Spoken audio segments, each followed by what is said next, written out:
We dive deep into customer reviews, Amazon reviews, go into Reddit forums, see what people are saying about Twitter, even going onto Facebook ad comments. The tendency is often to try to pull out like the positive, but the negative is where the gold is. It tells you what people are really struggling with your product and helps you to help overcome it. It also informs like what kind of content you should make for you to differentiate yourself from other products out there. Welcome to Perpetual Friday. Here it is, Friday, August 27th, 2021. As you can see, if you're tuning in live, thank you very much for coming to join us today. We don't have Qasim Aslam on today. We've got somebody that looks very, very different than him. Although, Qasim has some creativity. He's more of a tech, Google guy. We've got our super uber creative, in fact, our VP of Strategy and Innovation, or VP of Innovation and Strategy. I don't know if we've actually figured out the exact phrase or title, which you are now, Tom. But Tom Meredith is going to be joining us here today and is here. He's the guy who came through Tier 11, I think originally like through Perpetual Traffic, and then applied as an ads manager. And then quickly we realized that this guy is pretty good with creative, so he sort of ascended through the ranks in our creative department and now runs innovation and strategy as the VP, which really does help out all our creative stuff, which is not something that we've really talked about as much on Perpetual Fridays. We talk about it a fair amount on Perpetual Traffic, but we're going to be getting into the down and dirty on what's so important right now and why creative is a vital part of your advertising and your overall marketing. So welcome to Perpetual Fridays, Tom Meredith. Yeah, I'm happy to be here. I think I haven't decided yet. It depends on how busy, what I'm focused on that week, if it's going to be innovation or strategy first. But I think the general will be VP of Innovation and Strategy. But yeah, I think, sounds pretty good. Yeah, I did come through Perpetual Traffic. I downloaded the e-com ad amplifier, and then I saw you guys are hiring and came in as an ads manager. You pretty much nailed it. And I always wanted to be like the creative guru for at that time, like Facebook ads. But really, I just find the creative side of advertising to be so interesting and something I'm extremely passionate about. Yeah, 100%. Well, you've ascended through the ranks here. We're going to be talking like what you guys are doing on the creative side first off, and obviously post your questions inside YouTube, just making sure that we are actually live. This is the first time I've actually done this through this service that we have here. So, but yeah, we are recording, we are live. So post your questions inside the chat over on YouTube, and happy to have you on. So, Tom, tell us a little bit about maybe your background, where you came from. I know you've got sort of an interesting, like you're an LA guy, so you've got, some industry experience, and then you came through a couple of other places. And how did you eventually land here, working at Tier 11 as a virtual agency? Yeah, I guess my history is kind of varied. Straight out of college, I was working at a local TV news station, working the morning news, so up early, running scripts around to the talent. Actually used to run the teleprompter, which was high pressure when you're super tired. And I mean, the people on screen were dependent on your ability to keep up with them. Otherwise, they look like fools for not knowing what to say. Then from there, I was over at Disney Animation for about 5 years, worked on the film Bolt. So maybe that ages me a little bit. Never thought I'd be old. And after that, I was over at DreamWorks for a while. Actually met my wife over there, working in the marketing department. And then transitioned from that into going, I found a business partner, producing partner, and we started our own little production company where we ended up doing a lot of social content, kind of for pretty decent sized brands. We did Hot Wheels and Dwayne Johnson were kind of like our big ones that we were working with. So $7 productions for him. The Hot Wheels ones were probably my favorite because we got to make all these like miniature sets. At one point I made about a 30-foot long Death Star trench for a launch of Hot Wheels Star Wars cars. And we had like running a camera through the trench. It was probably the highlight of my career. And then that same business partner and we got pretty big into bulletproof coffee back in the day. but it was always like such a mess to make in the office. And me being just kind of like this weird guy who brings all these ideas together and innovates things, I invented a instant bulletproof coffee. So it had like everything in the packet. You just added to hot water and it mixed up really well. Found a good emulsifier, and we launched that on Kickstarter. We were successful. I think we raised like 35,000. Really? Yeah. And then Things I never knew about Tom. I know. And then we launched. That was called Coffee Blocks, and we launched that into a company that ran for about 3 years. Kind of got to a point where we kind of hit the ceiling on growth and shut it down. But between like that e-com experience and struggling my way through the marketing side and the advertising side, plus the creative side that I had from the other side of the production company, like it seemed like Tier 11 would be like advertising creative would be a really special place for me to shine.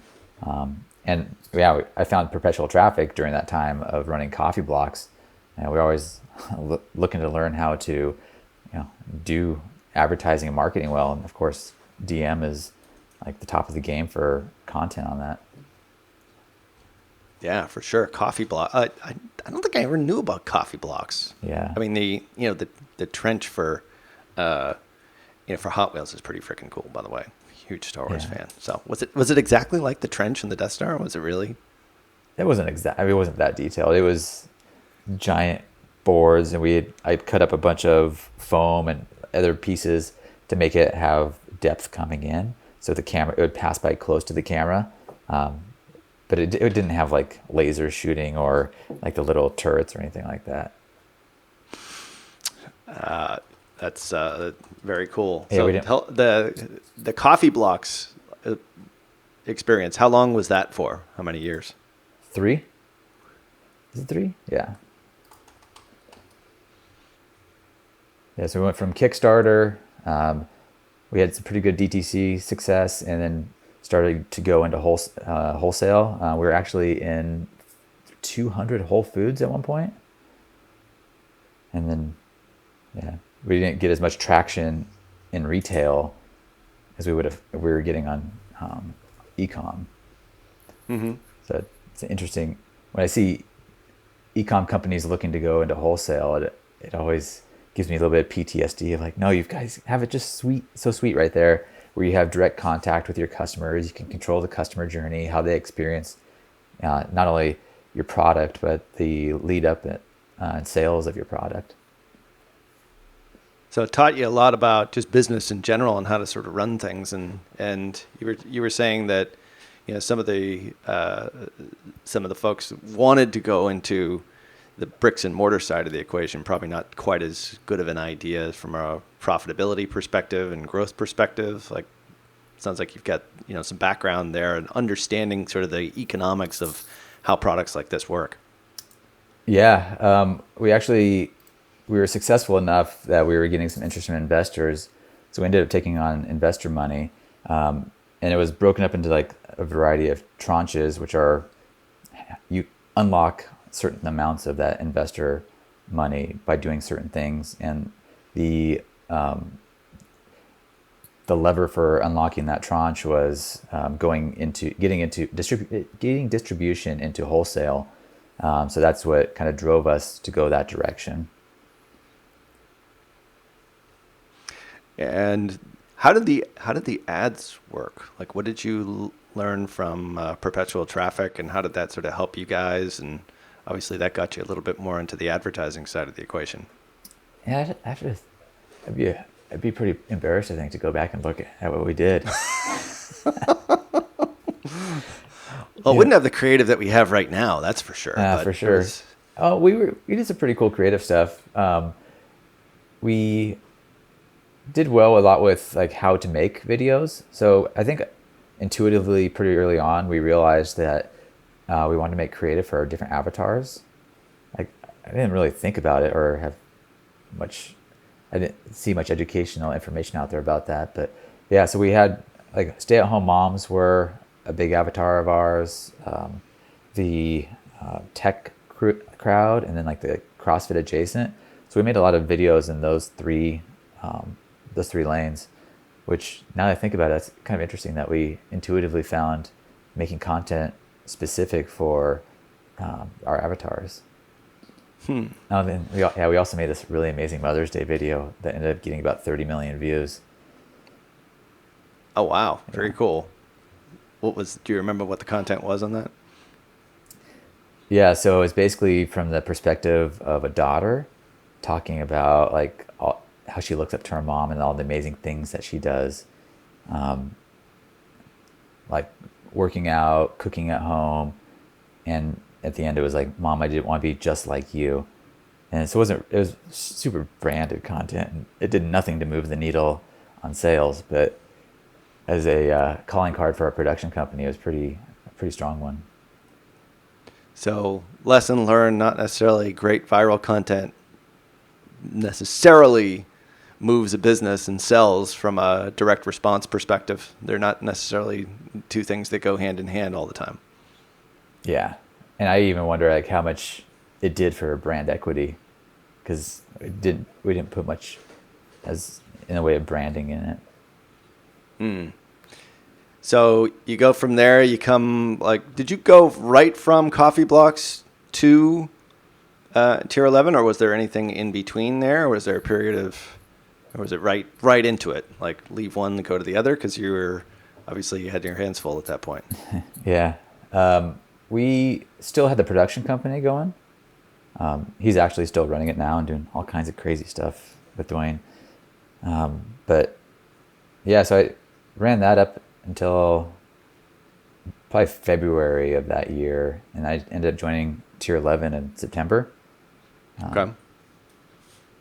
Plus, we had a kid in there, my wife and I, so that added another layer of wanting to have more like predictable work and Another wrinkle. yeah, reasonable work hours as well.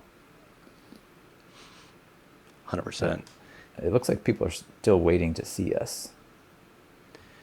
Yeah, I've been texting our tech admin here. We'll just the show will go on. We're All right. definitely recording, so we'll just keep moving the needle here. So tell us about the what you've been able to do over at Tier 11 from a creative perspective, and why creative itself is just so vital, and like kind of what you were hired to do, how we've sort of changed things a bit, and how, at least from my perspective, we were always sort of a media buying agency for years and years. And that was okay up until, let's say, about 2-3 years ago. We really wanted to change that, make it more of a well-balanced agency, not just on media buying, but creative as well as ads. But now, especially in the last year, especially in the last 6 months, like all of that is so much more important than it ever was. It was always important, obviously, but now more so with reduced visibility through to iOS. You've got privacy stuff going on. So tell us a little bit about like that whole journey and how it's sort of built out, and what your thoughts are just in creative in general and its importance in advertising and media. Yeah, I think you kind of nailed it when Tier 11 was like a media buying driven agency when I joined, but it seemed like you and Deacon saw that like creative was the path forward. I think I was the third creative hire for you guys, or for us now, but and as we started to work more on the creative side and see how the influence that it had on the ads, we started leaning heavier and heavier into it. And so I started off as a video editor, kind of relying on my background from the producing days, and then it grew into like a bit more of like a creative strategist, art director role, where we were not just making the ads, but we were like being thoughtful about the strategy that goes into making them. And then we started to hire some more in-house designers and editors. But as we grew and our agency grew, we had to keep growing the team, and then we started to see a lot more need for the strategy side. And we brought in a copy chief along the way to really, I like to say that copy isn't words, copy is research. And I strongly believe that research doesn't just inform the copy, but informs all the creative. Like I think our creative team is so much stronger now that they have this like great deep dive document to work from that has like not only the avatars, but the avatars in their own words. So we go out and we don't just make up the avatars as we imagine them. Like we like dive deep into like their customer reviews, Amazon reviews. I go into Reddit forums, see what people are saying about Twitter, even going on to Facebook ad comments, and really just pulling out the information in the customer's own words. And we really, the tendency is often to try to pull out like the positive, but the negative is where the gold is. Like it's it tells you what people are really struggling with your product and helps you to help overcome it.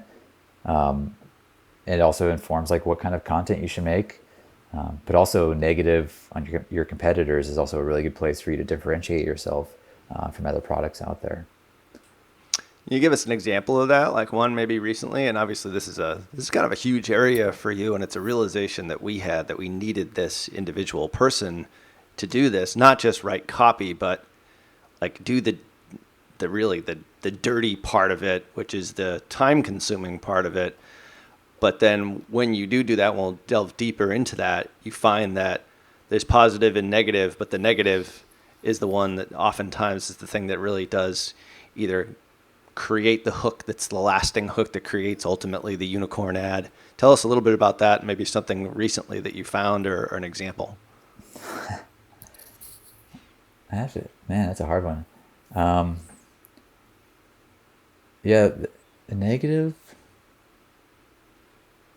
Yeah, I think about a hearing aid company that they're like a cross between like a hearing aid and headphones. There's a lot of they were getting a lot of comments about them. Well, why do I need this product? Apple has their AirPods out there, right? So that's just a clear indication of a lack of education and understanding about what differentiates their product from AirPods. It ended up being that AirPods, they're headphones first, and then they allow you to kind of hear the world around you. Where this product is kind of more of like a hearing aid first that also lets you listen to music. So they focus a lot more on controlling the world around you and how you can hear specific conversations, control the direction, the microphones and what you're hearing. That really kind of informed our direction that we wanted to take it, because I think we were initially leaning more towards the headphone market, thinking that was going to be the bigger one. But sometimes you want to go to the more niche market that you can really control, which is in this case, control the direction of your hearing. And you don't have to go full into prescription hearing aids. You can buy this product and still hear the world around you. So instead of just accentuating, one side of it, like that research, that hook came from, do you remember sort of where, like how you guys came up with that particular angle that is a somewhat different angle? And obviously it came from part of the deep dive research, I'm assuming, but do you recall how you sort of came to that conclusion? Yeah, I think it was actually on an ad comment on Facebook, which is kind of a good place for getting doing the deep dive on prospects versus if you're doing reviews, that's more on customers. So that kind of, now you talk about it that way, you can think about, if you're talking about different awareness levels and where you're getting your research from, Facebook ad comments are really the spot to get like the biggest barriers for people who aren't your customer yet. In your reviews and your customer service calls and emails, that's kind of more people who have your product but are struggling with it or really enjoy it. But the ad comments are really where the people who are interested enough in your product to take the time to comment, but haven't necessarily taken the step to purchase or at least click to your landing page to learn more about it because there's some barrier that they're giving you for free. Got it. Yeah, I think that's an important thing that a lot of people miss right there. I mean, I think our research is pretty deep when it comes to it. I mean, going all the way from user reviews, even talking like listening to call center recordings, that kind of stuff, and going all the way through obviously doing your research on the product. But like the Facebook ads, the people that are on the fence are a little bit suspect as to whether or not they want to buy.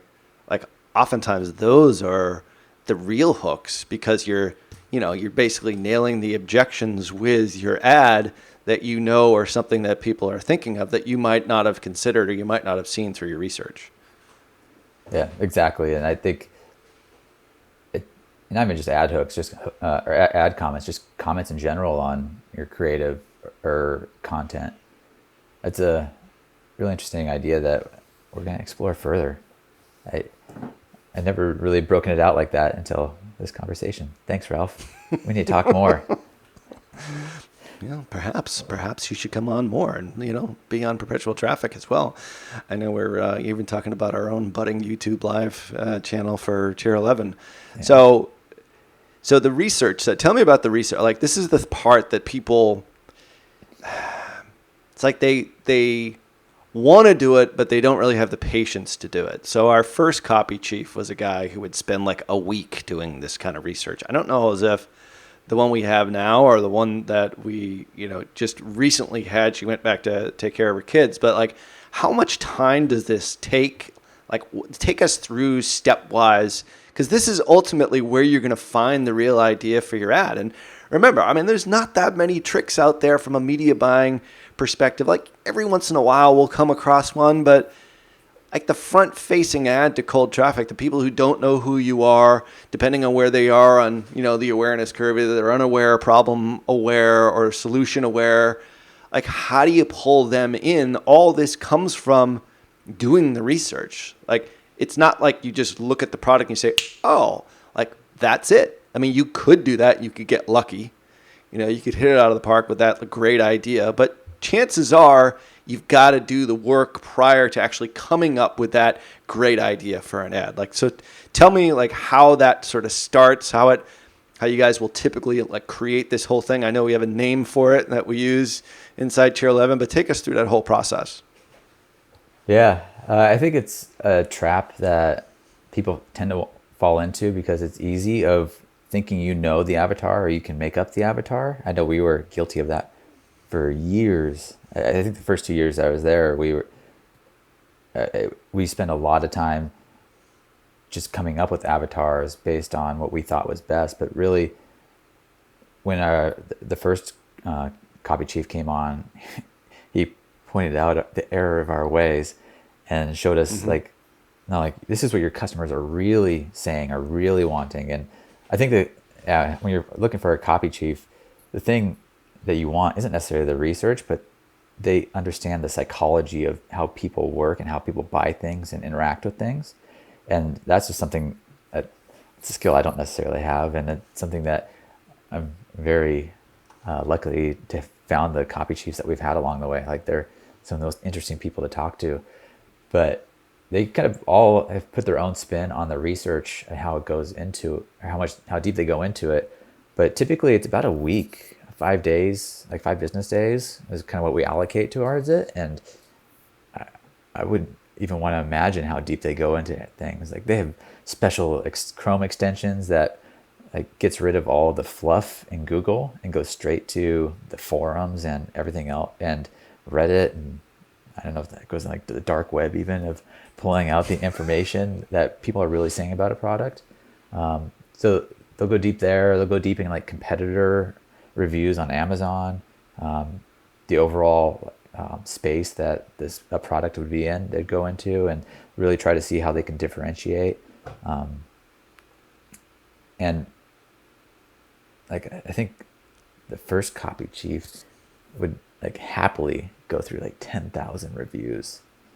Like, and he would look for like word clouds. Like there's a bunch of other tools out there to find like the important things to people and things that you don't necessarily expect off the top. I remember we had, I don't remember what the exact product was, but it was something about babies.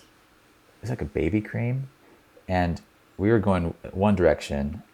And then the copy chief found like this really interesting angle about baby eczema. Like unless you're a mom struggling with baby eczema, that's not something that you're going to really discover on your own. But through all the deep dive research, he'd found this little nugget that would easily be glossed over by anybody who's not looking for nuggets. And that was actually like the most powerful hook that we had for them. and it was just one little, like he just happened to catch it. Like, how do you know it's not just like a non sequitur? It's the thing that's just like way out there. And then you launch a campaign and you actually revolve around this idea, and then it just falls flat. Do you try and validate it with, okay, I found this thing on baby eczema, and then validate it more to just know that it's not just that one person? It's more of a common question that could then turn into a hook, ad copy, creative, images, video, all that stuff.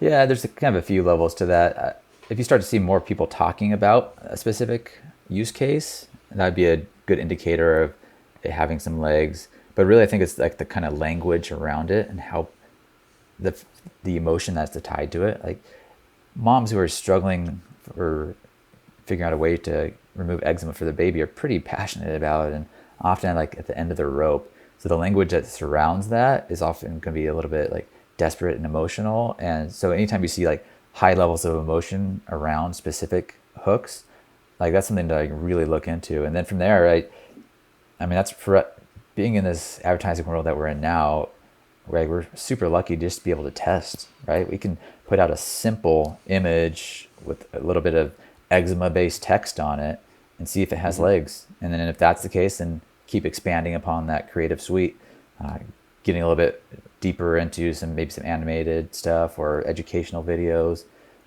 leaning into pain points, kind of putting pressure on those pain points, and then of course showcasing the benefits and after state.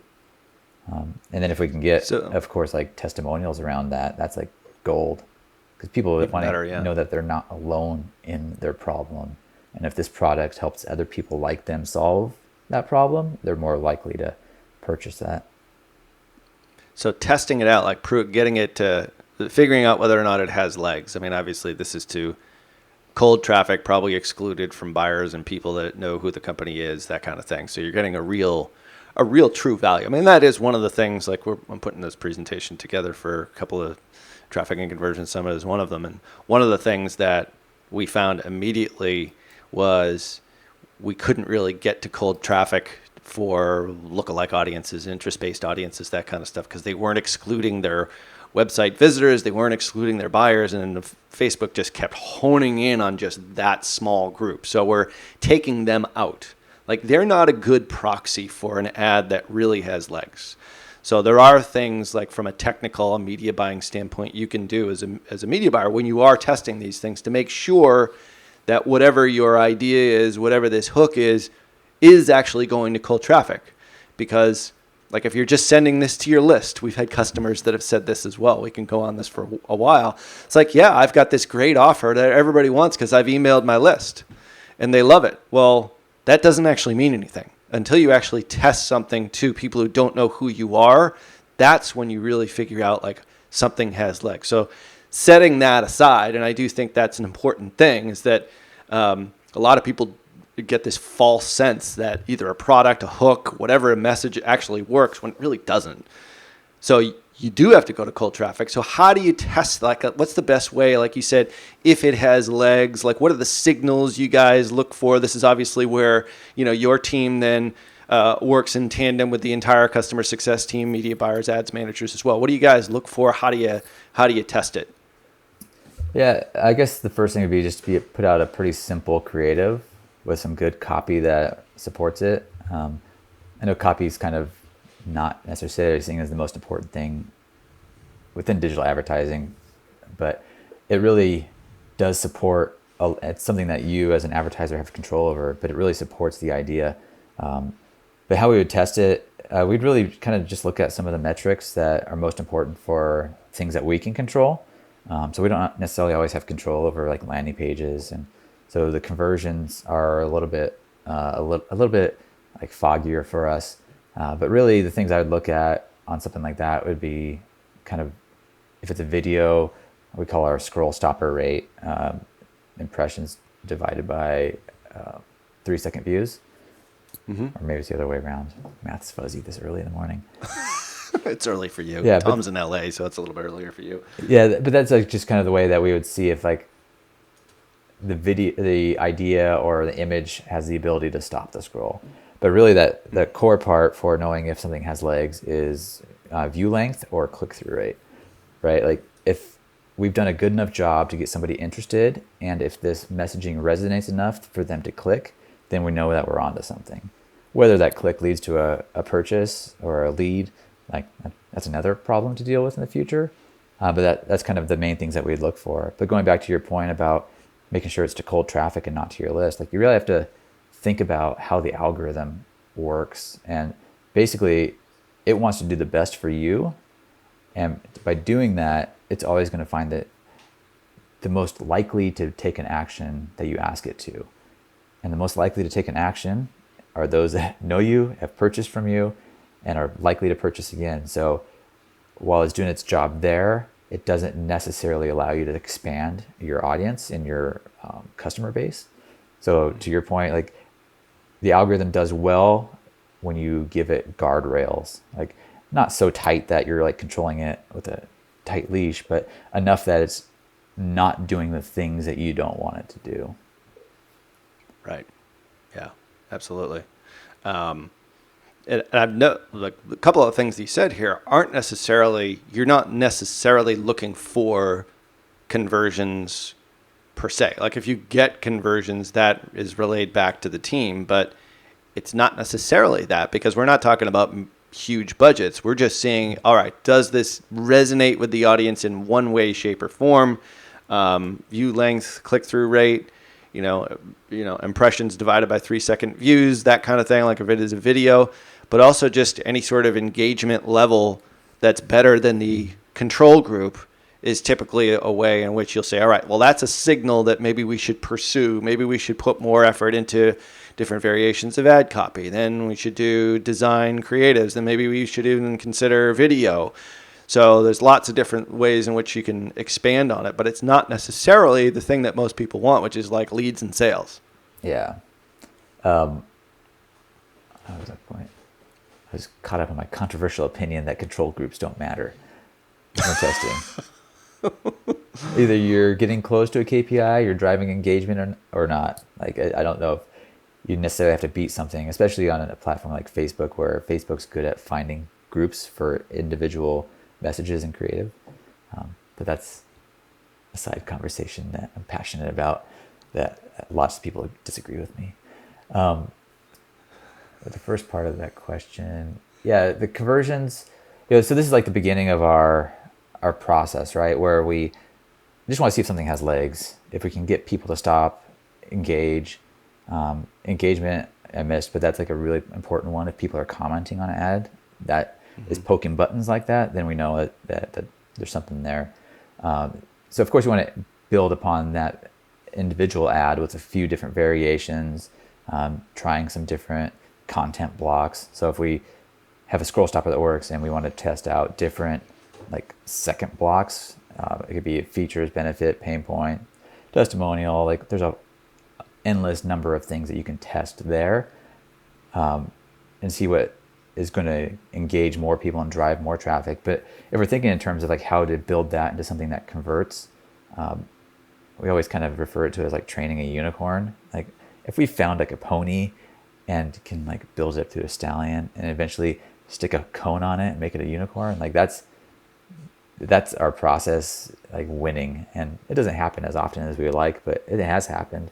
And so if we're thinking of conversions, then you have to think about like, if we're getting click-throughs, but we're not converting, well, where's that missing piece between the ad and the landing page? And since we don't necessarily control the landing page, how do we add that into the ad to bridge that gap? So adding onto the back of an ad that has high click-through, things that have more AdSense or pick up more of the language from the landing page to make it feel like a smoother transition, to really prep people for that experience on the landing page, would be the next step to building out this training for conversions. Got it. So it's like looking at the data and then deciphering or decoding, okay, this is where the drop-off potentially is. Like we're getting lots of click-throughs, but then we're not getting conversions, or maybe we're not watching all the way through to the video, or whatever it happens to be. But in most cases, when you're testing, it's not even a creative. You start off with just ad copy and an idea that might have come from this deep dive research that you're going on. Yeah, I mean, it really just starts with the research and ideas that come from that, or oftentimes we'll get feedback from the media buying team of things that they've seen working from a messaging standpoint, and then we'll take that back to the research phase to see if there's any other things that we can get to support that, to build upon that. It's like this cycle where information is coming in from everywhere, but it always really for us starts at that research level. So tell us about, like, we call this a certain thing, this lab idea. We call it what? The creative lab. Yeah. The creative lab, right? Um, is it an iterative like sort of take us through research first off, obviously, and then you've got sort of your messaging, then you create sort of your creative briefs, but then all the way through, like, how do you continuously figure out like how to ultimately create those unicorns, or, maybe not necessarily unicorn ads always, but workhorse ads, like, ads that are actually pulling for the customer and creating conversions and that last a really long time. Like, how does that whole process kind of work? Yeah, so it's something we struggled with quite a bit, actually, trying to get that to work well. And that was because the creative team and the media buying team were kind of like separate silos. They still worked together, but they were working across each other. So the communication and feedback loop was pretty slow and inefficient.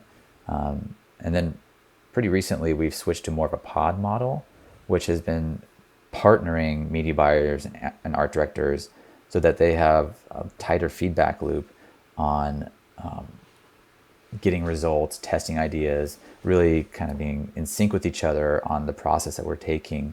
And then kind of to your point of like this iterative process, basically the creative lab starts with the deep dive research. Then we get some good copy platforms and sales platforms out of that. And then the art director takes that and builds out some supporting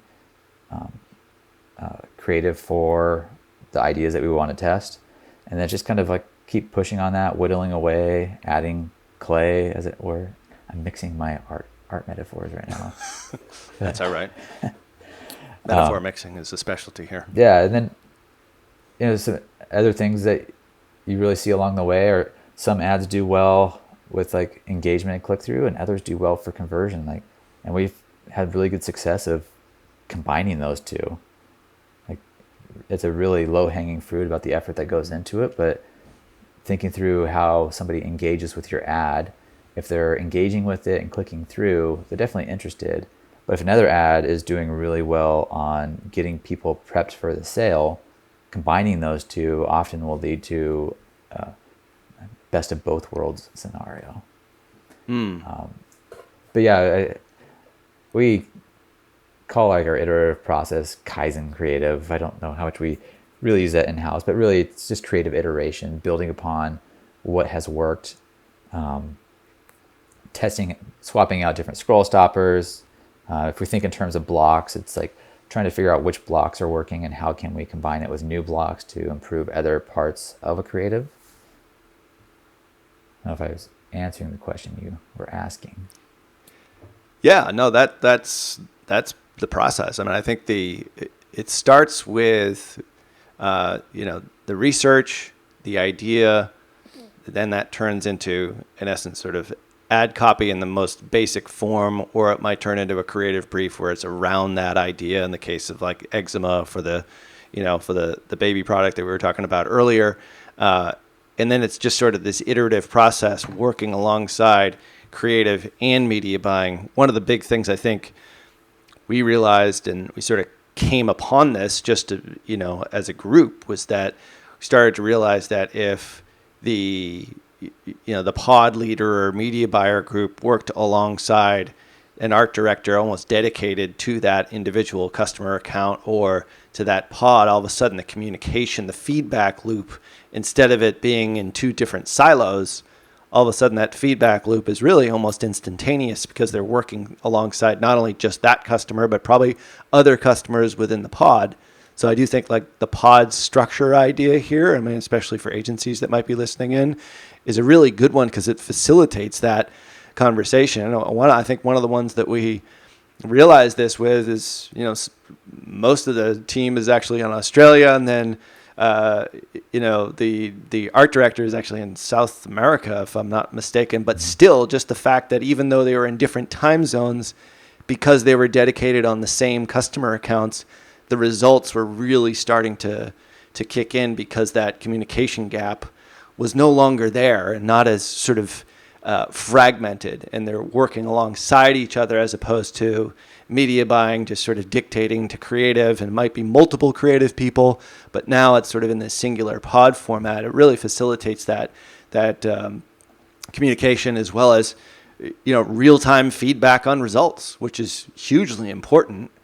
And I think a lot of creative types in the outside world and the big agency world never really get a whole lot of feedback. Whereas here, because the direct response is like, people are looking for results almost immediately. They get that feedback really quickly. And as long as the media buyer and the art director and the both sort of sides of the equation are working together, I think that's a formula that really does work. I think we've had art directors come in from big agencies that have never seen performance for their stuff. And even our copywriters, oftentimes working as freelancers, they don't necessarily get really good feedback. And that feedback is what makes you better at your job. And it's also, we tend to find people that are really interested in like winning at creative. I think it's like a game, I think, more so than a job for a lot of times, where you're trying to, basically beat a KPI with your creative. But I think the pods are really kind of a game changer for us. I know there's a lot of other agencies that do that as well, but the thing that I think I realized is media buyers and art directors think in different time frames. Media buyers are living in the now and the near future of trying to keep performance at that KPI or better, and dealing with the daily fluctuations of the algorithm, where just by the nature of the creative work, it takes longer, and art directors tend to think in longer term, like month out in advance, like things that they want to test. And when they were separate, the art director and media buyer, I think a lot of that nuance got lost, and it would sometimes lead to some frustration. But now that they're working together and can actually have lots of conversations about how they're thinking, there's a lot more empathy between them, and I think we're better off for it. That's an interesting observation. I mean, I think, from a creative side, thinking longer term is definitely an embedded thought. But media buyers are so short term in many cases. And it's like, oh, we need this creative. We need to refresh this creative. I remember just seeing that all the time, instead of like having a planning process, like whatever ad is working right now is eventually going to start to tire. So today would be the day to start planning for that time frame, which I think creative has a little bit more of that mindset, whereas media buying does not.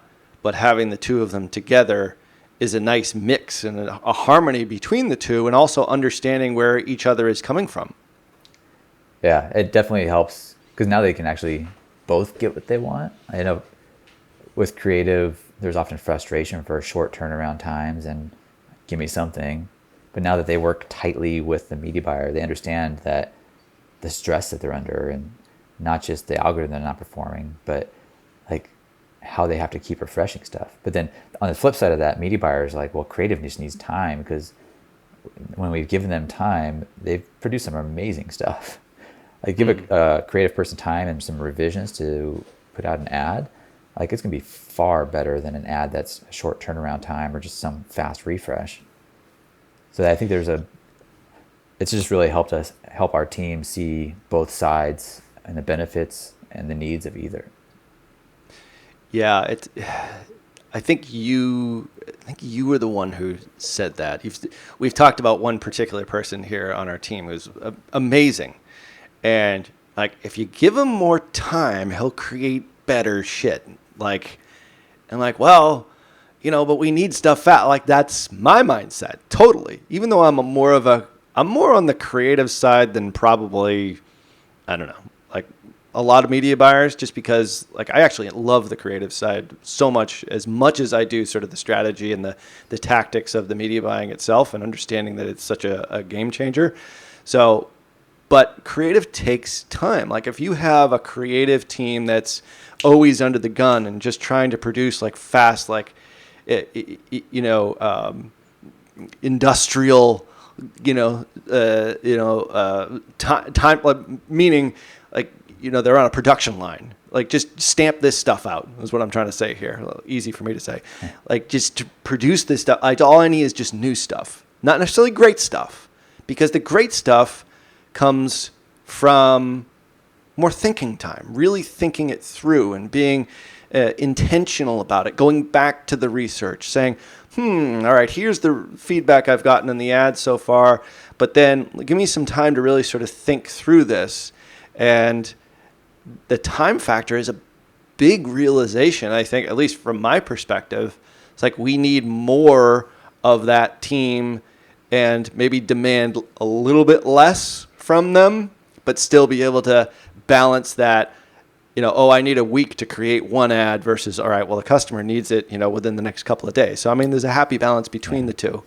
And I think that yin and yang on media buying and creative, and now that they're under one whole roof, which is in essence customer success. At the end of the day, it's about customer success. And if you're listening here, it's about hitting your KPIs, like growing your business, like all those business things that you want. But for us, customer success is, achieving those KPIs, but also really feeling good about what you're doing because you're producing like the highest quality of work. And sometimes that is a function of just having more time. Yeah. It just, I mean, we all want to help businesses hit their objectives. We just have different ways of thinking about it. But yeah, more time. I know when I was pushing hard on you for giving him more time, I was like, you can either have quantity or quality. And you're like, I want quantity and quality. I was like, yeah. It's a term it's something I've struggled with a lot, like in this role and other producer roles, is like fast, good, and cheap, and you can only have two of those. And it's a challenge, especially in leadership. And I think one of the things I've tried to do as a creative team is like really be that buffer and push and give them time and like take all the heat from the media buying so that they can have that time. And I don't know if it often does produce better performance results, but there's also a psychological effect where people feel like they're doing better work, and also clients see better work, which makes them stickier. Because if you do a lot of fast work, the quality drops, and then even if performance is good, clients don't like the look of a lot of that stuff that diminishes their brand equity. But yeah, you're definitely a creative person, and even more than that, you're like deep into the psychology and like the OG like advertising stuff. You've just found a new medium. Well, not new at this point, but you've got like that strong base where you can bring all these things together and pretty much apply it to any new platform. Yeah, for sure. I mean, it's like, at the heart of it all, I guess I'm an ad guy for sure. But I mean, I still think like the great idea comes from really thinking. And I always go back to, the Ogilvy example I use. When he landed Mercedes-Benz, he flew to Stuttgart for 3 weeks and worked alongside engineers and poured through manuals and eventually came out with really almost like 2 or 3 great ideas. 3 weeks to create like 3 great ideas that were self-sustaining and 10x to Mercedes business in the US. They were trying to break into the US market, and he basically did it. And I always think back like, man, he flew to Germany for 3 weeks. Like, never forget the fact that stuff does take time. You do have to do the research. You have to do the dirty work, which is obviously one of the reasons why we have, the copy chief to begin with. Obviously, she writes copy, but more importantly, do the research ahead of time. But realizing that the creative process does take time. And I think, for us as a direct response performance-based agency, like time is the one thing that, like, you can never, first off, you can never get it back once you spend it. The point is, like, all of our customers, like, they want results yesterday in most cases. So then it becomes a matter of managing the customer's expectations. And I do think that what you're saying about planning, even if it's not happening today or yesterday, like for the creative, knowing that the process is in place and there is an overall strategy, short, medium, and longer term, I think is vitally important. You might not get the result right now for the KPI that you're looking for. However, we're moving towards it through this sort of iterative process that we call the Creative Lab, and ultimately we'll get the results that you're looking for. But it does take time to do it because you can't force creativity. No. Yeah, I think the effort up front is really important, and it does take time up front, but there is also a place for kind of the high output, and we've kind of separated those how we work in that. Like our art directors and our in-house team really works on like the setting the tone, like really doing the testing, building out the high quality. And then we have an outsourced agency that we use for a lot of more like the high quantity creative that we can kind of give them the base that we've started, and then once they have like a really strong base to work from, like they'll pump out high quality stuff that is a bit more on the small iterations or refresh. So that gives us a lot more capacity to focus on the high quality and the testing and the research. I think when it comes to creative, the more time you're given, like right now, I'm in the middle of doing these presentations, and it's a very creative. I mean, I actually really enjoy doing it because we're creating, in essence, like a way of presenting, and then how to kind of pitch what we do. But it's in essence, it's a big like sales video that I'm creating. You know what I mean? Mm-hmm. But the more time, when I go back to it, like I had a really quick deadline. Like I knew on Wednesday when the deadline hit, I'm not going to make it the way that I really want to make it unless I get a few more days out of it. And now I was given 2 more days, which is great. And since then, I've like added all these other things that I never would have thought of, never would have added in, because I could sit there and think about like, how does this impact? How does this make this more persuasive? How does this make it more educational so that more people benefit from it? And it's a function of time. Mm-hmm. And also like less stress. Like when I was under the gun, like I had to get it by Wednesday, I'm like, I'm getting about 70% of the way here. It's okay, but it's not great. Like now I know like it's going to be great because I was given that extra, 48 hours, 70, maybe I can get an extra 24 hours from this guy. But anyway, the point is like, it is absolutely, I couldn't agree more. On the flip side to that, what the funny part is that for everybody in the Burns family, whenever they have a birthday, I have to make a card. Like I have to create the card, but I only do like the best cards when it's like I have a deadline. Yeah. When it's like the party starts at 6, you have to create this card. Like, and sometimes, like because of that, like that pressure for me actually really works well as a motivator. But I look at the end result, like my son had a birthday this week, so I made him a card. I'm like, oh man, there's so many different things I could have done better on that, but I did create it, and I hit the deadline. The party went off at 6, and we had a card for him. So there's that balance there, I think. Yeah. That I think we do have to superimpose on creative people to a certain degree. You don't have an infinite amount of time to create this thing, but you do have deadlines. It just can't be like ultra short, because that's when the quality really drops. Yeah, I strongly agree with deadlines, and I only do my work before the deadline. So yeah, I think it's really important to give creative people like the time to let things like ruminate in their brain, but also hold them to a deadline that's a little uncomfortable. Because even though you're not going to get something that's 100% amazing, like 70% of the way there, that's a good spot, especially if you can iterate on it in the future. Like you want to get something that's 70% of the way there, get it in front of other people on the team, media buyers, pod leaders, creative director, like really, so that they can give their input, and then you can go back, and then that's kind of like the balance of like individual versus team, like driving stuff to be better. Yeah.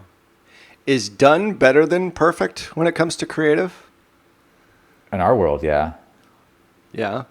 Yeah, I guess in almost all creative, it's probably the case. I was thinking maybe feature films, but even they have deadlines to hit, and you never do it the way you want. But you do need those deadlines to force you to move fast. I mean, I come from a world of like news, so breaking news is like a constant, and just get used to like fire drills. Even on Wednesday when you're like, oh my God, I need help with this presentation graphic. Can you do it? I was like, yes, a fire drill. I can just dive right in and like that's what I love about Tommy. Throw everything else off my plate and go deep real fast. But to do that on a regular basis is unsustainable, and it gets tiring. Burnout. Yeah. I would say you're a little bit more, as a creative type, a little bit more chaos driven. Like, not you thrive in chaos a little bit more than the average creative person. Is that safe to say if you kind of look at your entire team and say, all right, I'm on this sort of continuum, and then there's probably people that are like, oh, I can't possibly do that. I'll just freeze up if I have a deadline. Is that safe to say? Yeah, it's been an interesting thing as a manager of realizing people are different. But yeah, I'm full chaos and deadlines, and things are seemingly uncluttered, but they're organized in a way that I understand. Right. But yeah, like tight deadlines I enjoy, and I really like the challenge of things like that, like pushing myself. But it gets to a point where it gets a little tiring sometimes if that's always the Gets a little tiring. case. And Yeah. yeah, I don't know if anybody's really familiar with like the Colby score, but there was one of like quick start, like how good are you with uncertainty? And I'm like max quick start, like full uncertainty, let's go for it. But that's not a comfortable place for a lot of people. Yeah, for I mean, sure. I suspect We, you're pretty similar too. I would guess I've refused to ever take the Colby, I know. by the way. I think I took it a long, long time ago, but anyway, I should probably take it. I always say that, but then I Yeah. don't. You're adequately self-aware. Yeah. I'm not going to change any time. Like, I don't know what it's actually going to do for me aside from it's like, it is what it is. But Yeah, I think yeah. actually that was something.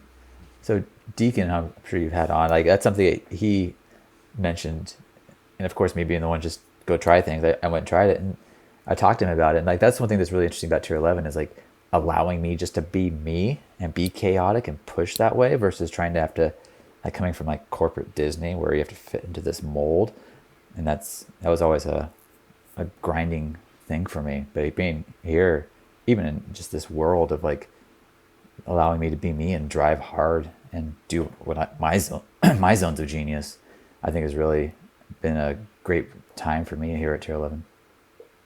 Yeah, no, we certainly appreciate it. And even relevant to that, I mean, you were, your title has changed. Like you were VP of creative, you were director of the creative team, and now we pulled sort of the creative under this customer success umbrella because that's ultimately the goal, and we're less siloed as a result. And we sort of recharacterized your role in a lot of ways, but and created this role that is absolutely vital to what we're doing here, especially on the creative side, because the creative types, the art directors really do need a feedback loop. They need somebody to be able to bounce ideas off of. They need to be able to have somebody that is overseeing their personal development and professional development, but also a sounding board for all their ideas, that kind of stuff. And we created this role, which I wouldn't say we crafted it around you, but we crafted it and we said, well, Tom is the right guy for this role because that's what we really, really need.